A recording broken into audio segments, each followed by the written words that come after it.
With gratitude, we remember her unswerving commitment to a high calling over so many years as Queen and head of the Commonwealth. Now back to the somber day for the United Kingdom as the world says goodbye to Queen Elizabeth II. Her reign spanned more than 7 decades, the longest reigning monarch in British history. A local 10's Nicole Perez joining us live from London this morning, where she was standing right outside of Westminster Abbey for that historic ceremony. Nicole, so many people lined the streets this morning, and certainly as now they leave London and head towards Windsor Castle, we're seeing as a helicopter flies overhead, everyone out there throwing flowers at the hearse as it passes by, as they cheer on their queen. So many shifting variables here, but the one constant since the Queen's passing by her side has been Princess Anne, her only daughter who has never left her mother's side. She has not, Eric. That has been a constant in this entire process. From the moment her death was announced, she was by her side. It was actually Charles and Anne, the only 2 of her children that were by her side during that moment. Anne also made the trip from Scotland to London. She was in the car with her when they went to Edinburgh. It was a 6-hour ride. When the coffin stayed at the Holyrood House, the palace there in Scotland, she also made the journey on the Royal Air Force aircraft here to London.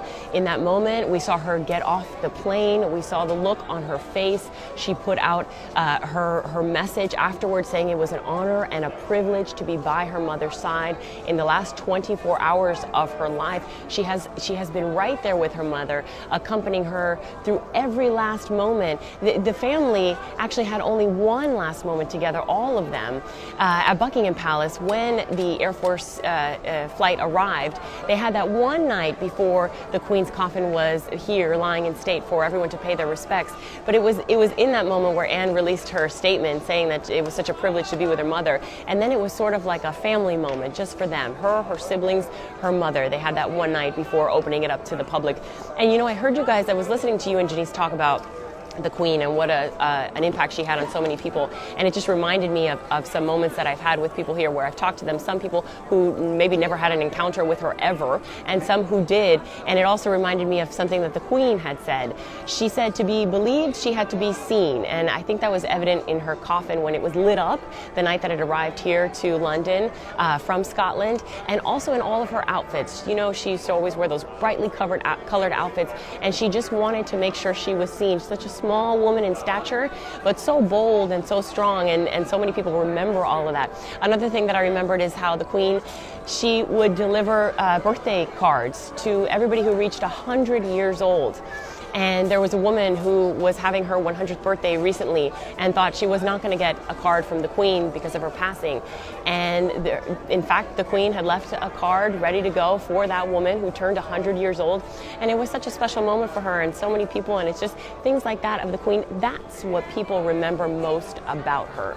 Those things that made her special, made her different from any other world leader or any other head of state. 70 years on the throne, she had an impact on millions of people. I don't know who I can think of that this many people would camp out for days and days. We're going on, I believe this is our 12th day here in London, and people still show up, still with their flowers, still with their handwritten cards to show how much she meant to them.